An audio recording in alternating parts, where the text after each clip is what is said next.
Rainbow allrounder exterior paint, বাংলাদেশের আবহাওয়া উপযোগী একমাত্র পেইন্ট। স্বাগত নিউজ 24 রাত 10টার সংবাদে। পুরো সংবাদের সঙ্গে আছি আমরা দুজন, আমি ফারনাজ জুই এবং আমি সালেজুর চৌধুরী। এতক্ষণ দেখছিলেন সংবাদ শিরোনাম, এবারে বিস্তারিত। চীনের পররাষ্ট্রমন্ত্রী ও স্টেট কাউন্সিলর ওয়াং ই জানিয়েছেন, বাস্তুচ্যুত রোহিঙ্গা জনগোষ্ঠীকে মিয়ানমারে ফেরত নেওয়া হবে বলে সম্প্রতি মিয়ানমার আবারও চীনকে আশ্বস্ত করেছে। চীনের পররাষ্ট্রমন্ত্রী বাংলাদেশের পররাষ্ট্রমন্ত্রী ডক্টর AK আব্দুল মোমেনের বৃহস্পতিবার সন্ধ্যায় টেলিফোন আলাপকালে একথা জানান। শুক্রবার পররাষ্ট্র মন্ত্রণালয় এক বিজ্ঞপ্তিতে এই তথ্য জানায়। চীনা পররাষ্ট্রমন্ত্রী ওয়াং ই বলেন, চীন রোহিঙ্গা বিষয়ে মিয়ানমারের সঙ্গে বিভিন্ন পর্যায়ে প্রতিনিয়ত যোগাযোগ রক্ষা করে চলেছে। করোনা পরিস্থিতির উন্নতি হলে রোহিঙ্গাদের যাতে ফেরত নেওয়া যায় সে লক্ষ্যে মিয়ানমার কাজ করবে বলে চীনকে তারা জানিয়েছে।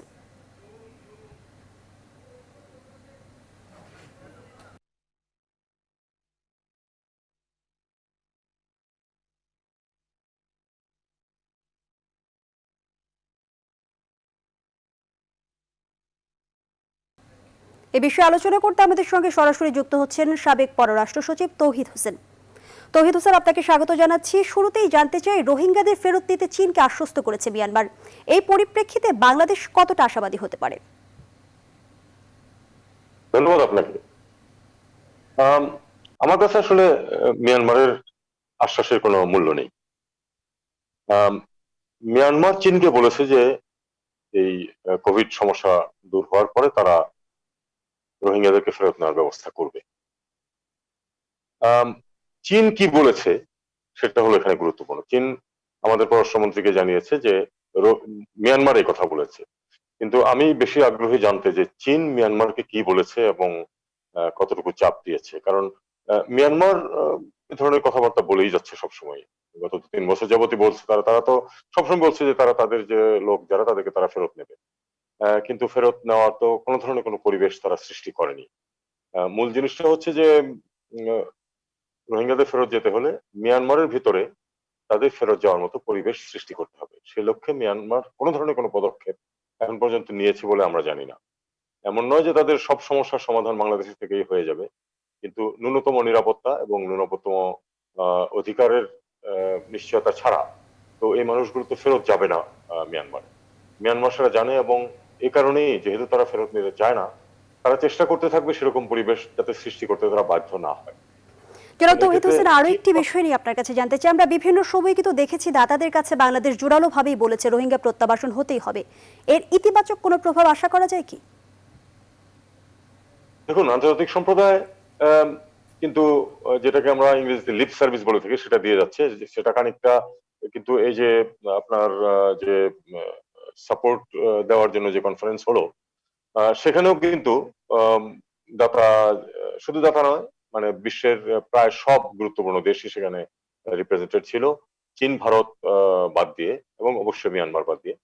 সেখানেও কিন্তু সমাধান যে কোথায় সেটা কিন্তু স্পষ্টভাবেই বলা হয়েছে যে সবার শেষে যে ডিক্লারেশন এসেছে সেখানে কিন্তু বলেছে যে তাদের ফেরত যাওয়া এবং তাদের ওখানে গিয়ে আবার পুনর্বাসিত হওয়ার মধ্যেই সমস্যার সমাধান আছে, এটা সবাই বলছে। কিন্তু মিয়ানমারের উপর যদি যথোপযুক্ত চাপ সৃষ্টি করা না হয় তাহলে মিয়ানমার কখনোই তাদেরকে ফেরত নেবে না, মুখের কথা বলতে থাকবে এবং কথা বলে সময় ক্ষেপণ করতে থাকবে, এবং মিয়ানমার সেটাই করছে। আমি মনে করি যে চীনকে যে কথা বলছে এটাও মিয়ানমারের পক্ষ থেকে একটা কালক্ষেপণেরই একটা পদ্ধতি। চীন কতটুকু ব্যবস্থা নেয়, কতটুকু চাপ সৃষ্টি করে সেটা আমরা এখনো জানি না, সেটাই হবে গুরুত্বপূর্ণ। তৌহিদ হোসেন, আপনাকে ধন্যবাদ। দর্শক, রোহিঙ্গা প্রত্যাবাসন বিষয়ে যুক্ত ছিলেন সাবেক পররাষ্ট্র সচিব তৌহিদ হোসেন। বঙ্গোপসাগরের গভীর নিম্নচাপ ঘূর্ণিঝড় ও জলোচ্ছ্বাসের রূপ নেয়ার আশঙ্কা করছে আবহাওয়া অধিদপ্তর। এটি কিছুটা দুর্বল হওয়ায় সমুদ্র বন্দরকে 4 নম্বর সংকেত নামিয়ে 3 নম্বর সতর্ক সংকেত দেখাতে বলা হয়েছে। কাল থেকে বৃষ্টিপাত কমে আসতে পারে বলেও জানিয়েছেন আবহাওয়াবিদরা। এদিকে বৃষ্টিপাত রাজধানী সহ দেশের বিভিন্ন স্থানে অব্যাহত রয়েছে। বৈরী আবহাওয়ায় ব্যাহত হচ্ছে নৌযান চলাচল। তালুকদার বিপ্লব এবং ব্যুরো প্রধান ও প্রতিনিধিদের পাঠানো তথ্য চিত্রে ডেস্ক রিপোর্ট। বঙ্গোপসাগরের গভীর নিম্নচাপটি এরই মধ্যে নিম্নচাপে রূপ নিয়েছে। এতে সাগর উত্তাল রয়েছে, যার প্রভাব পড়েছে উপকূলীয় এলাকাসহ সারা দেশ। খুলনায় স্বাভাবিকের চেয়ে জোয়ারের উচ্চতা 3 থেকে 4 ফুট বৃদ্ধি পেয়েছে। বৃহস্পতিবার মধ্যরাত থেকে ঝোড়ো হাওয়ার সাথে ভারী বৃষ্টিপাত অব্যাহত রয়েছে। 24 ঘন্টায় পটুয়াখালীর খেপুপাড়ায় সর্বোচ্চ 254 মিলিমিটার বৃষ্টিপাত রেকর্ড করা হয়েছে। নিম্নচাপের প্রভাবে অস্বাভাবিক জোয়ারে বাগেরহাটের উপকূলীয় এলাকার বসতঘরে পানি ঢুকেছে, তলিয়ে গেছে কয়েকশো চিংড়ি ঘের। তলাই গেছে ঘর দুয়ার লাঠি ফুটি লইয়ে রাস্তায় খাড়াই রয়েছি। দাঁড় কর্য করে মাছ ফলাইছি, এখন এই মাছের সব তলিয়ে গেছে। চট্টগ্রামে দুদিনের টানা বৃষ্টিপাতে কাতালগঞ্জ, বহদ্দারহাট, চকবাজার, হালিশহর সহ নগরীর গুরুত্বপূর্ণ এলাকায় জলাবদ্ধতা সৃষ্টি হয়েছে। পাহাড় ধসের আশঙ্কায় জেলা প্রশাসনের পক্ষ থেকে মাইকিং সহ বিভিন্ন প্রচারণা অব্যাহত রয়েছে। চট্টগ্রাম মহানগরীর অভ্যন্তরে যে 17টি পাহাড় রয়েছে, বাইজি থেকে ফৌজদারহাট সিডিএ লিংক রোডে যে নতুন করে যে 16টি পাহাড় ঝুঁকিপূর্ণ হয়েছে, এ সকল এলাকায় মাইকিং কার্যক্রম পরিচালিত হয়েছে। বৃষ্টিতে বরিশালের প্রধান প্রধান সড়ক সহ নগরীর অনেক এলাকা পানির নিচে। বৈরী আবহাওয়ায় ভোর 5টা থেকে স্থানীয় রুটে নৌ চলাচল বন্ধ রয়েছে। প্রায় জায়গায় পানি উঠছে, কারিয়াগঞ্জ না পাউদানি তো ডুব দিয়ে যায় পানিতে। বুঝি নাই যে আবহাওয়া এত খারাপ, এখন আইসা তো বিপদে পড়ছি, লস চলছে না। গভীর নিম্নচাপের প্রভাবে পদ্মা উত্তাল থাকায় শিমুলিয়া কাঁঠালবাড়িয়া নৌ রুটেও ফেরি চলাচল বন্ধ। প্রায় দিনভর বৃষ্টিপাতে সূর্যের দেখা মেলেনি। রাজধানীর বেশ কিছু এলাকার রাস্তা পানিতে তলিয়ে যায়, এতে দুর্ভোগে পড়েন নগরবাসী। গাড়ি পাশ দিয়ে গেলে দেখা যাচ্ছে যে ঢেউয়ে দোকানের ভিতরে পানি চলে যায় অনেক সময়। ড্রেন করে লাভ কি হলো? এত কিছু করার পরেও তো পানি এখানে জমতেছে না। এই বৃষ্টিপাতটা হবে যতক্ষণ এটার প্রভাব থাকবে, এবং আশা করা যাচ্ছে যে আগামী কাল থেকে আবহাওয়া ভালো হতে থাকবে। এমন অবস্থা আরও একদিন অব্যাহত থাকবে বলেও জানিয়েছে আবহাওয়া অফিস। Desk report, news 24। সরকারের বেঁধে দেওয়া দামের তোয়াক্কা করছেন না আলু ব্যবসায়ীরা। রাজধানীর খুচরা বাজারে এখনও আলু বিক্রি হচ্ছে 40 থেকে 45 টাকা কেজি দরে। খুচরা বিক্রেতাদের অভিযোগ, আড়ত থেকে বাড়তি দামে কিনতে হচ্ছে তাদের। এদিকে অস্বাভাবিক বেড়ে যাওয়া সবজির বাজারে কিছুটা স্বস্তি ফিরতে শুরু করেছে। স্থির রয়েছে মাছ মাংসের দামও। সুলতান আহমেদের রিপোর্ট। এখনও নিয়ন্ত্রণহীন আলুর দাম। রাজধানীর বাজারে 40 থেকে 45 টাকার নিচে কিনতে পারছেন না ক্রেতারা। ফলে সরকার নির্ধারিত 35 টাকার দর কাগজে রয়ে গেছে। 38 টাকা আমাদের কেনা পড়ছে, কিন্তু পাইকারি বাজার থেকে কোনো স্লিপ দিচ্ছে না। 5 দিন পর দোকানে আলু তুলছি 42 টাকা 40 টাকা বিক্রি করতেছে। সরকার তো বলে যা পরে যায়, ভালোভাবে মনে ওঠারও করতেছেন। পাশাপাশি বাড়তি দামেই বিক্রি হচ্ছে সয়াবিন তেল। করেন 5 লিটার তেল আমাদের কিনা পড়তেছে 525 টাকা, আমরা 530 টাকা বিক্রি করি। আলুর পাশাপাশি ক্রেতাদের চরম অস্বস্তিতে ফেলেছে সবজির দাম। তবে শীতকালীন সবজি আসতে শুরু করেছে রাজধানীর বাজারে। দ্রুতই দাম কমার আশা করলেও এসব সবজি এখনও ক্রেতাদের ক্রয়সীমার বাইরে। ঝিঙ্গা, পেঁপে, করলা, বরবটি এগুলা সবই 10-15 টাকা কমছে। যেরকম আয় করি ওই অর্থে যদি আমরা বেশি দামে কিনতে হয় তাহলে তো আমরা হিমশিম খেয়ে যাচ্ছি। তবে মাছের দাম নিয়ে কিছুটা স্বস্তিতে আছেন ক্রেতারা। বাজারে মিলছে হরেক রকমের নদীর মাছও। মাছের বাজার তো একটু যথেষ্ট কম, একটু না যথেষ্ট কম মাছের বাজার। সবজির বাজার তো আগুন। আয়ের মাছ 700 টাকা 600 টাকা, ওরা 400 500, পোয়া মাছ 500, বাতাসি মাছ 500, কাজলি 700। এদিকে রাজধানীর মাংসের বাজারেও দাম স্থিতিশীল রয়েছে।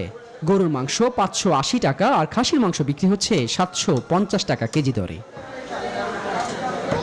সুলতান আহমেদ, নিউজ 24, ঢাকা। বাজারে সিন্ডিকেট আছে, তবে সরকার সিন্ডিকেট মোকাবেলায় ব্যর্থ নয় বলে দাবি করেছেন আওয়ামী লীগের সাধারণ সম্পাদক এবং সড়ক পরিবহন ও সেতুমন্ত্রী ওবায়দুল কাদের। শুক্রবার ধানমন্ডিতে আওয়ামী লীগ সভাপতির রাজনৈতিক কার্যালয়ে ঢাকা মহানগর উত্তর ও দক্ষিণ আওয়ামী লীগ এবং সহযোগী সংগঠনের সভাপতি, সাধারণ সম্পাদকদের সঙ্গে মতবিনিময় সভা শেষে এই দাবি করেন ওবায়দুল কাদের।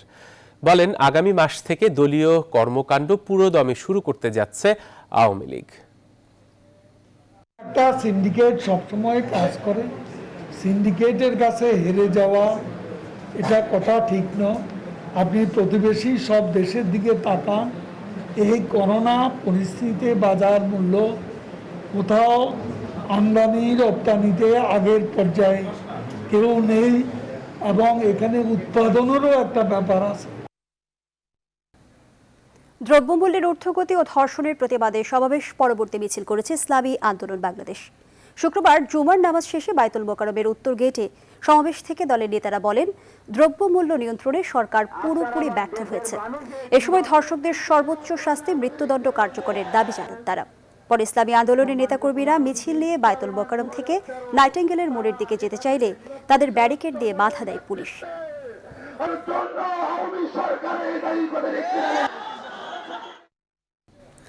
এবারে মার্কিন নির্বাচন প্রসঙ্গ।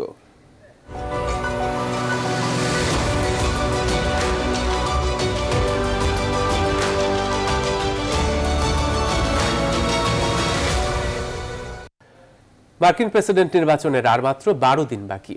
এর আগে আয়োজিত শেষ ডিবেটে করোনা ভাইরাস, পররাষ্ট্রনীতি, জাতীয় নিরাপত্তা, অর্থনীতি ও মার্কিন বর্ণবাদ নিয়ে প্রেসিডেন্ট ডোনাল্ড ট্রাম্প ও ডেমোক্র্যাট প্রার্থী জো বাইডেনের মধ্যে বাকযুদ্ধ হয়। দিকে আগের চেয়ে অনেক বেশি গঠনমূলক ও সুশৃঙ্খল হয় বলে মত বিশ্লেষকদের। সিএনএনের জরিপ বলছে এবারের বিতর্কে জিতেছেন বাইডেন। নাহিদ সিহানের ডেস্ক রিপোর্ট।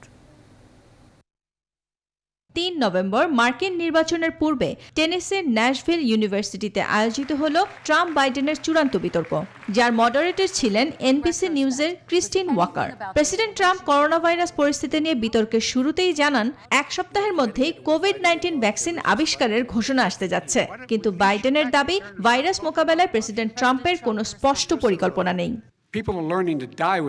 বিতর্কে প্রশ্ন ওঠে ট্রাম্পের কর পরিশোধ ও চীনা ব্যাংক অ্যাকাউন্ট থাকা নিয়ে। আর এ আলোচনায় বাইডেনের বিরুদ্ধে রাশিয়ার কাছ থেকে ঘুষ নেওয়ার অভিযোগও করেন ট্রাম্প। আমি একজন ব্যবসায়ী, আমার অনেক ব্যাংক অ্যাকাউন্ট। চীনা ওই অ্যাকাউন্ট 2013 সালের। আমি lakh lakh dollar prepaid tax দিয়েছি। আর বাইডেন ও তার ছেলে মিলে রাশিয়ার কাছ থেকে $3.5 মিলিয়ন নিয়েছে। বিশ্বের কোনো দেশ থেকে আমি একটি পয়সাও নিইনি। ট্রাম্প 4 বছর ধরে শুধু বলেই যাচ্ছেন, কিন্তু এখনো নিজের ট্যাক্স রিটার্ন দেখালেন না।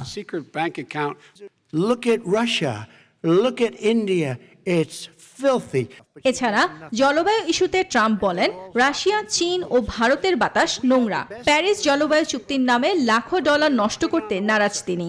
একই সঙ্গে বিতর্কে উঠে আসা মার্কিন স্বাস্থ্য বীমা, বর্ণবাদ ও অভিবাসন ইস্যুতেও একে অপরের প্রতি দোষারোপ অব্যাহত রাখেন ট্রাম্প ও বাইডেন। 1.5 ঘন্টার বিতর্কে ট্রাম্প বাইডেনের চেয়ে কিছু বেশি সময় কথা বললেও সিএনএনের জরিপ জানিয়েছে এবারের বিতর্কে জিতেছেন জো বাইডেন। নাহিদ সিহান, নিউজ 24। মার্কিন প্রেসিডেন্ট নির্বাচনের শেষ বিতর্কে বেশ সংযত আচরণ করেছেন দুই প্রতিদ্বন্দ্বী ডোনাল্ড ট্রাম্প ও জো বাইডেন। এ ব্যাপারে নিউ ইয়র্ক থেকে আরো জানাচ্ছেন সহকর্মী সুলতানা রহমান। 6টি বিষয়কে সামনে রেখে এই বিতর্কটি হলেও এর সঙ্গে আনুষঙ্গিক অনেকগুলো বিষয় যুক্ত হয়েছে। প্রথমেই আসে আসলে করোনা ভাইরাস প্রসঙ্গটি, যেখানে প্রেসিডেন্ট ডোনাল্ড ট্রাম্প আবারও চেষ্টা করেন যে তিনি করোনা ভাইরাস মোকাবেলায় তিনি যেসব পদক্ষেপ নিয়েছেন শুরু থেকেই সেগুলি সঠিক ছিল, তিনি প্রমাণ করার চেষ্টা করেছেন। অন্যদিকে জো বাইডেন একেবারে ধরে ধরে দেখিয়ে দিয়েছেন যে প্রেসিডেন্ট ডোনাল্ড ট্রাম্প কিভাবে করে এই ভাইরাসটিকে অবহেলা করেছে এবং 222,000 মানুষের মৃত্যু হয়েছে তার অবহেলার কারণে। অন্যদিকে অভিবাসী ইস্যুদের ক্ষেত্রে প্রেসিডেন্ট ডোনাল্ড ট্রাম্প, যেটি আমাদের বাংলাদেশি মানুষের জন্য খুব গুরুত্বপূর্ণ, সেখানে অভিবাসী ইস্যুতে জো বাইডেন ঘোষণা দিয়েছেন তিনি যদি প্রেসিডেন্ট নির্বাচিত হন তাহলে 11 মিলিয়ন আনডকুমেন্টেড অভিবাসীকে তিনি বৈধতা দেবেন। চায়নার সঙ্গে সাম্প্রতিক সময়ে যে প্রেসিডেন্ট ডোনাল্ড ট্রাম্পের একটি ব্যাংক অ্যাকাউন্ট পাওয়া গেছে, এটি তিনি স্বীকার করেছেন যে তিনি শুধু চায়নাতে নয়, পৃথিবীর অন্য অনেক দেশেই তার ব্যাংক অ্যাকাউন্ট রয়েছে, কারণ তিনি দীর্ঘদিন ধরে ব্যবসায়ী। এই বিতর্কটি ভোটারদের উপর কতখানি প্রভাব রাখবে সেটি অনেকখানি বলা মুশকিল, কারণ বেশিরভাগ মানুষই তার পছন্দের প্রার্থীকে বাছাই করে এরই মধ্যে নিয়েছেন।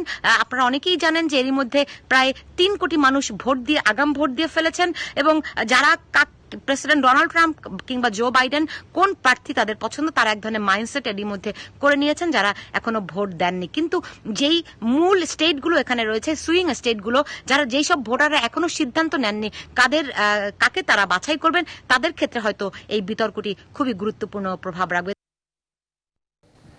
রাজধানীর গাবতলী দুর্ভোগ কমাতে তুরাগ নদীর উপর বর্তমান সেতুর পাশে নির্মিত হচ্ছে 8 লেনের নতুন ব্রিজ। প্রকল্প বাস্তবায়িত হলে 12 লেন বিশিষ্ট সেতু দিয়ে যাতায়াত করবে যানবাহন। সড়ক ও জনপথ অধিদপ্তর বলছে আসছে ডিসেম্বরে শুরু হবে প্রকল্পের কাজ। সেক্ষেত্রে আগামী বছর অন্য জায়গায় সরতে পারে গাবতলী গরুর হাট। প্লাবন রহমানের রিপোর্ট, ছবি তুলেছেন ইশাদ সোহেল। রাজধানীর গাবতলী দেশের প্রায় সব জেলা থেকে ঢাকায় যাতায়াতের অন্যতম পথ। কিন্তু দীর্ঘদিন ধরে তুরাগ নদীর উপরের আমিনবাজার সেতু ভোগাচ্ছে দুপাশের যানবাহন যাত্রীদের। 1972 সালে নির্মিত 4 লেনের এই সেতু ঠিক সামাল দিতে পারছে না যানবাহনের চাপ। এখন দিনের বেলা দুর্ভোগ কম হলেও রাতে এই সেতু পার হতে গতি কমে যানবাহনের, বাড়ে বিড়ম্বনা। ব্রিজটার জন্য অসুবিধা হয়, বড় হলে ভালো হতো। এখানে যাইতেও জাম লাগে, আইতেও জাম লাগে। পণ্যবাহী যে যানবাহনগুলো, এই গাড়িগুলো মূলত রাতে 10টার পরে চলে। আর এই গাড়িগুলো যখন চলে ব্রিজের উপরে এক ধরনের কম্পন সৃষ্টি হয়, না জানি কখন ভেঙে যাবে এরকম একটা অবস্থা। গাবতলী বাস টার্মিনালের সঙ্গেই গরুর হাট। বিশেষ করে কোরবানি ঈদের যাতায়াতে আরো বেশি ভোগান্তিতে পড়েন যাত্রীরা। তবে দীর্ঘদিন হলেও স্বস্তির পথ খুলছে। 4 লেনের সেতুর পাশে নতুন 8 লেন বিশিষ্ট সেতু নির্মাণ করছে সড়ক ও জনপথ বিভাগ। গাবতলীতে হেতুক যানজট তৈরি হয়, সেতুটা ন্যারো এবং 10 লেনের সড়ক হঠাৎ করে গিয়ে 4 লেনের সেতুতে গিয়ে পড়েছে। এই কারণেই সরকার এই সেতুটি নির্মাণের উদ্যোগ নিয়েছে। আশা করি আমরা ডিসেম্বর থেকেই এই বহুল প্রত্যাশিত গাবতলী আমিনবাজার সেতুর কাজ শুরু করব। গাবতলী আমিনবাজার সেতু তখন হবে 12 লেন বিশিষ্ট। থাকবে পথচারী বান্ধব ফুটপাত, যানবাহন ইউটার্ন নেয়ার ব্যবস্থা। ব্রিজ পার হয়ে আলাদা ওড়াল সড়কে বিভিন্ন জেলা থেকে আসা যানবাহন যাবে সরাসরি গাবতলী বাস টার্মিনালে। আর এই সেতুর কারণে অন্য জায়গায় স্থানান্তরিত হতে পারে বর্তমানের গাবতলী গরুরহাট। সেতু থেকে সরাসরি একদম টার্মিনাল ঢুকবে, তাদের জন্য আলাদা আলাদা লেন এবং এলিভেটেড অংশ। আবার যারা সরাসরি ঢাকা শহরে চলে তাদের জন্য আলাদা লেন। এটা গরুরহাটের দিকে হবে। গরুরহাট আমাদেরকে বিভিন্ন জায়গায় করতে পারি, বাট আমাদের তো সেতু লাগবে। আগামী গরুরহাটও হবে, বাট আরও পরে হয়তো এটা শিফট করার প্রয়োজন হবে। রাজধানীর যানজট কমাতে সদরঘাট, টঙ্গী, গাবতলী, সাভার নিয়ে প্রস্তাবিত ইনার রিং রোডের সঙ্গে যুক্ত থাকবে 12 লেনের নতুন সেতু। এখনো বেশ অপরিকল্পিত অপরিচ্ছন্ন দেশের দক্ষিণ পশ্চিমাঞ্চল থেকে রাজধানীতে ঢোকার এই প্রবেশদ্বার। আর তাই এই তুরাগ নদীর উপরে 8 লেনের ব্রিজ হওয়ার পর এই পুরো এলাকায় যানজট দুর্ভোগ কমে স্বস্তি ফিরবে বলে মনে করেন সংশ্লিষ্টরা। তবে সেক্ষেত্রে অপেক্ষা করতে হবে আরও অন্তত 3 বছর, অর্থাৎ 2022-23 সাল পর্যন্ত। প্লাবন রহমান, নিউজ 24, গাবতলী, ঢাকা।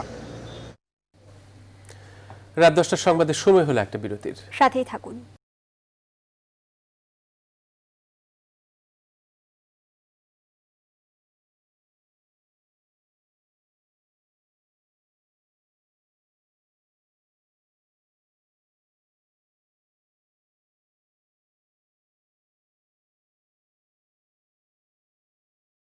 বিরতির পর আবারও স্বাগত। দেখছেন নিউজ 24 রাত 10টার সংবাদ। এবার দেশের করোনা পরিস্থিতি। 24 ঘন্টায় করোনা ভাইরাসে আক্রান্ত হয়ে দেশে আরও 14 জনের মৃত্যু হয়েছে। নতুন করে 1586 জনের করোনা শনাক্ত হয়েছে। শুক্রবার স্বাস্থ্য অধিদপ্তর থেকে পাঠানো সংবাদ বিজ্ঞপ্তিতে এ তথ্য জানানো হয়। এ নিয়ে দেশে মোট 5761 জন করোনা ভাইরাসে সংক্রমিত হয়ে মারা গেছেন। মোট আক্রান্তের সংখ্যা দাঁড়ালো 3,96,413 জন। 24 ঘন্টায় করোনায় সংক্রমিত হয়ে আরও 1533 জন সুস্থ হয়েছেন। এ নিয়ে দেশে মোট সুস্থ ব্যক্তির সংখ্যা 3,12,065 জনে দাঁড়িয়েছে।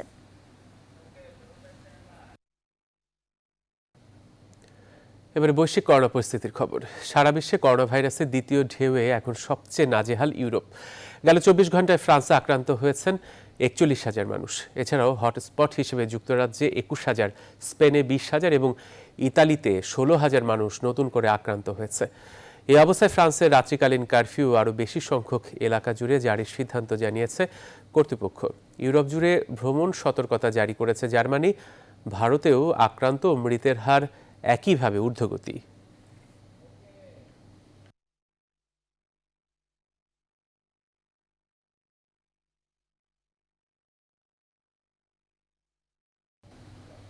করোনার দ্বিতীয় ঢেউ থেকে রক্ষা পেতে হলে মাস্ক ব্যবহার বাধ্যতামূলক করা এবং জেলা হাসপাতালগুলোতে আইসিইউ নিশ্চিত করতে প্রধানমন্ত্রীর নির্দেশনার পূর্ণ বাস্তবায়ন চান চিকিৎসা বিশেষজ্ঞরা।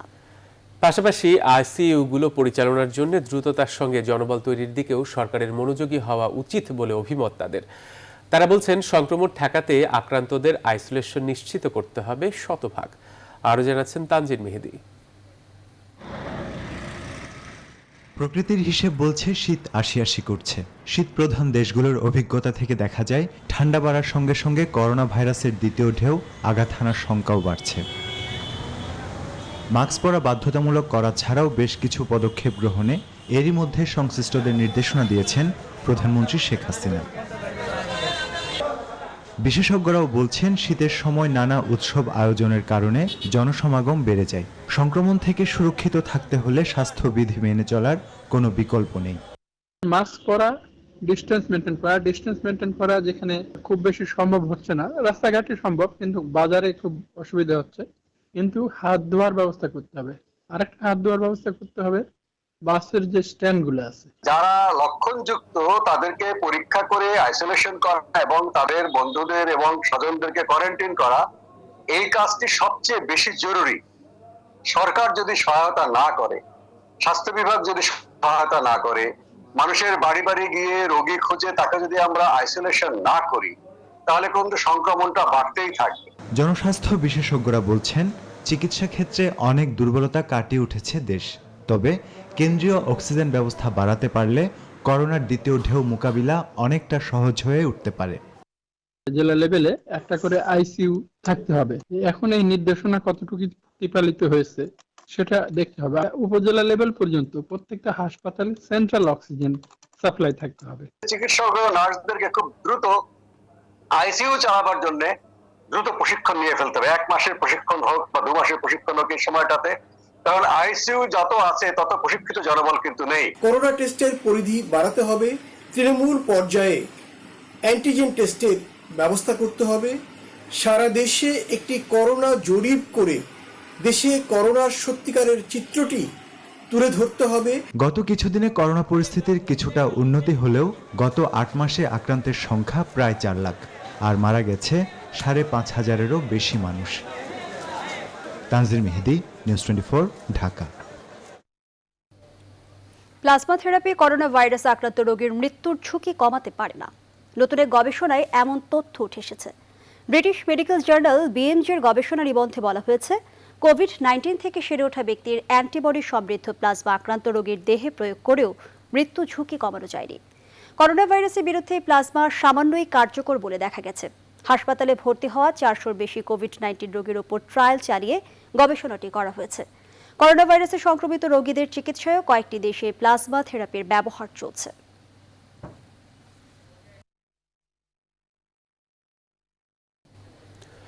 মার্কিন হাসপাতালগুলোতে করোনা রোগীদের চিকিৎসার প্রথম ঔষধ হিসেবে রেমডেসিভিরকে পূর্ণ অনুমোদন দিয়েছে যুক্তরাষ্ট্র।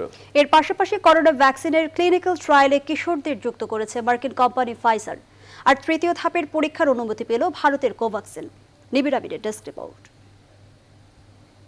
করোনা রোগীদের শরীরে তেমন কোনো প্রভাবই ফেলতে পারে না রেমডেসিভির, সম্প্রতি এমনটাই জানিয়েছিল বিশ্ব স্বাস্থ্য সংস্থা। কিন্তু ডব্লিউএইচওর বক্তব্যের তোয়াক্কা না করেই হাসপাতালগুলোতে করোনা রোগীর জন্য রেমডেসিভিরকে প্রথম ওষুধ হিসেবে স্বীকৃতি দিল যুক্তরাষ্ট্রের খাদ্য ও ঔষধ প্রশাসন। একই দিনে ভ্যাকসিন পরীক্ষায় কিশোরদের অন্তর্ভুক্ত করার সিদ্ধান্ত নিয়েছে মার্কিন ওষুধ নির্মাতা কোম্পানি ফাইজার। টানা কয়েক মাস প্রাপ্তবয়স্কদের ওপর পরীক্ষা চালানোর পর কমপক্ষে 3,000 কিশোর কিশোরীদের এই ট্রায়ালে যুক্ত করা হবে। এদিকে তৃতীয় ধাপে ট্রায়ালের অনুমতি পেয়েছে ভারতের তৈরি করোনা টিকা কোভ্যাক্সিন।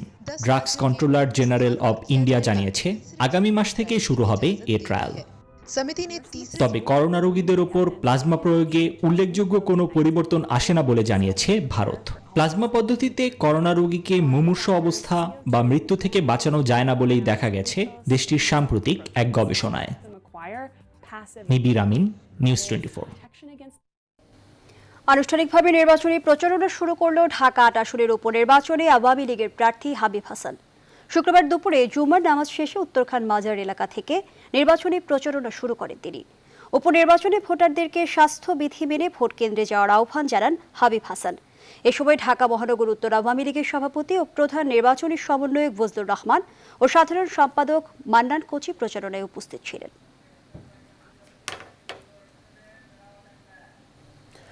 রাত 10টার সংবাদে আরও একটা বিরতি দিচ্ছি। সাথে থাকুন।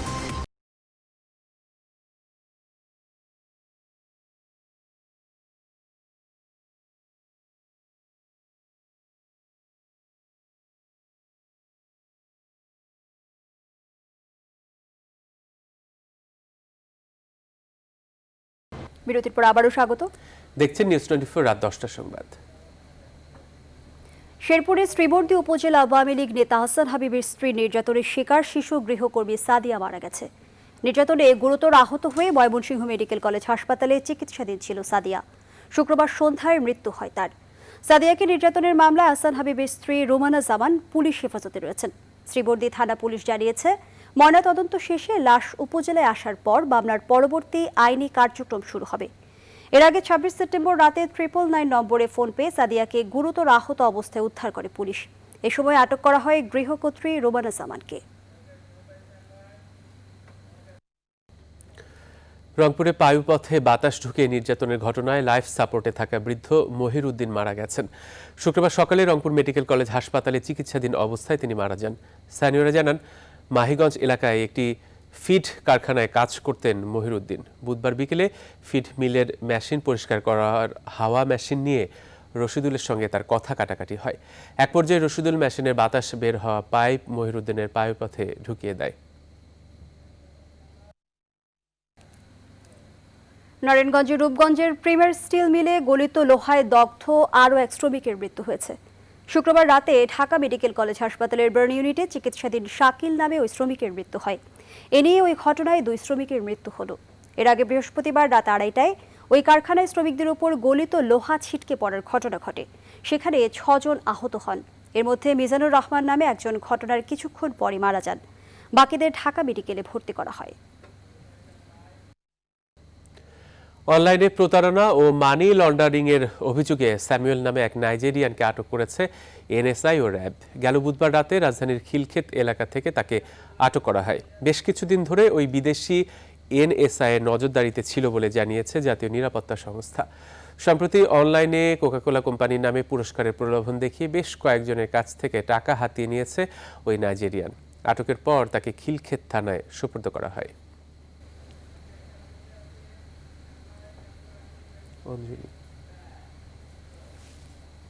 আজ মহাসপ্তমী।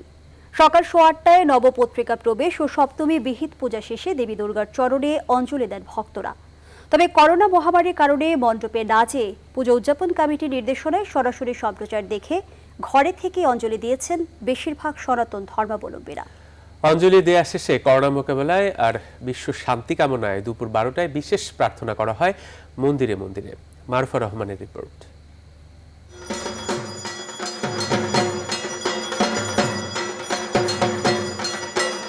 মহাসপ্তমীর সকালে 9টি গাছের পাতা আর শুদ্ধ জলে স্নান করিয়ে বিহিত পূজায় দেবীর আরাধনা চলে।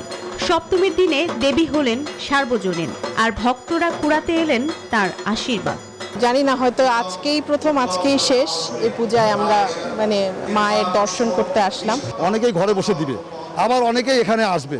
যারা এখানে আসবে, কেন্দ্রীয় পূজা মণ্ডপ যারা এখানে আসবে, তাদেরকে আমরা অবশ্যই স্বাস্থ্যবিধি মেনে আমরা এই অঞ্জলি দেওয়ার ব্যবস্থা করব। এবছর দেবীর আগমন দোলাই চড়ে, যার অর্থ মহামারীর আশঙ্কা। তাই করোনা থেকে বাঁচতে আর বিশ্ব শান্তির জন্য বিশেষ প্রার্থনা করেছেন দুর্গতি নাশিনীর ভক্তরা। এবার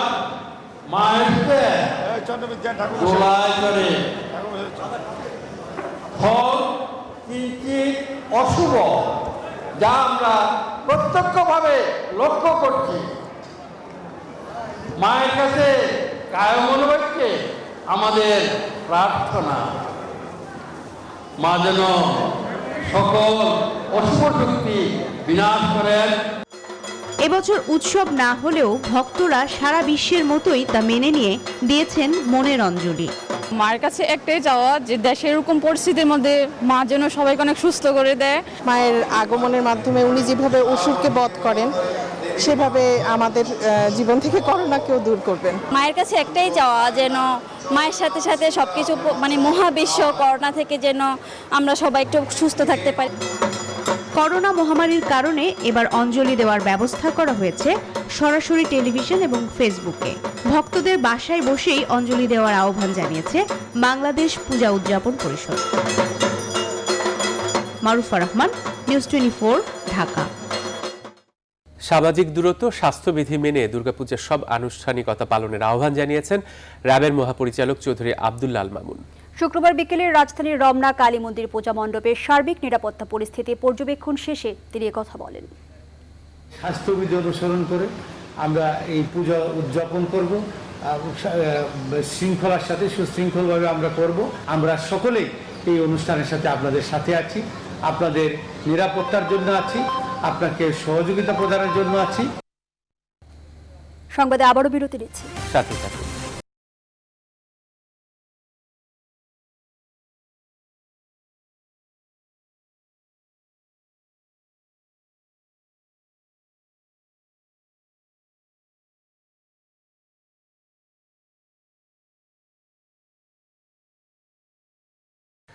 বিরতির পর আবারও স্বাগত নিউজ 24 রাত 10টার সংবাদে। এবার ফার্স্ট সিকিউরিটি ইসলামী ব্যাংক অর্থ বাণিজ্যের সংবাদ।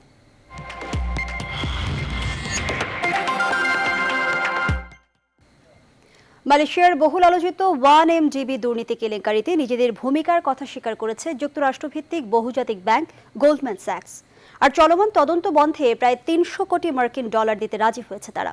কোম্পানিটির মালয়েশীয় প্রতিষ্ঠান যুক্তরাষ্ট্রের আদালতে স্বীকার করেছে রাষ্ট্রীয় মালিকানাধীন বিনিয়োগ তহবিলের জন্য অর্থ সংগ্রহের কাজ পেতে 100 কোটি ডলারের বেশি ঘুষ দিয়েছিল তারা।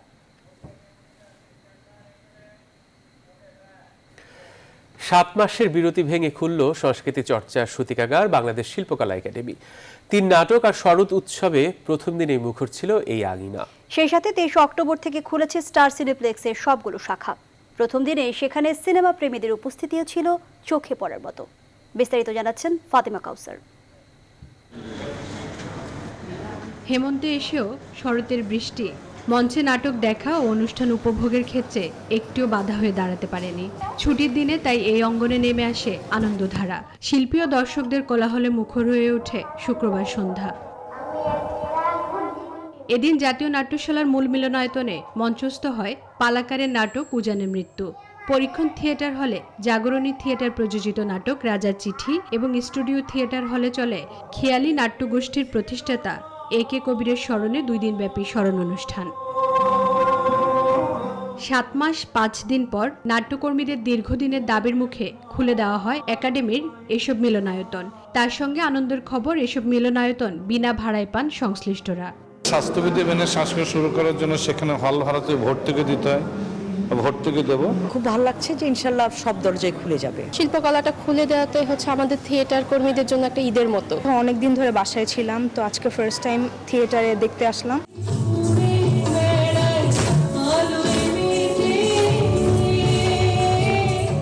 বিকেলে নাচ, গান, আবৃত্তি সহ নানা আয়োজনে একাডেমির সঙ্গীত ও নৃত্যকলা কেন্দ্র মিলনায়তনে শরৎ উৎসবের আয়োজন করে সত্যেন সেন শিল্পী গোষ্ঠী।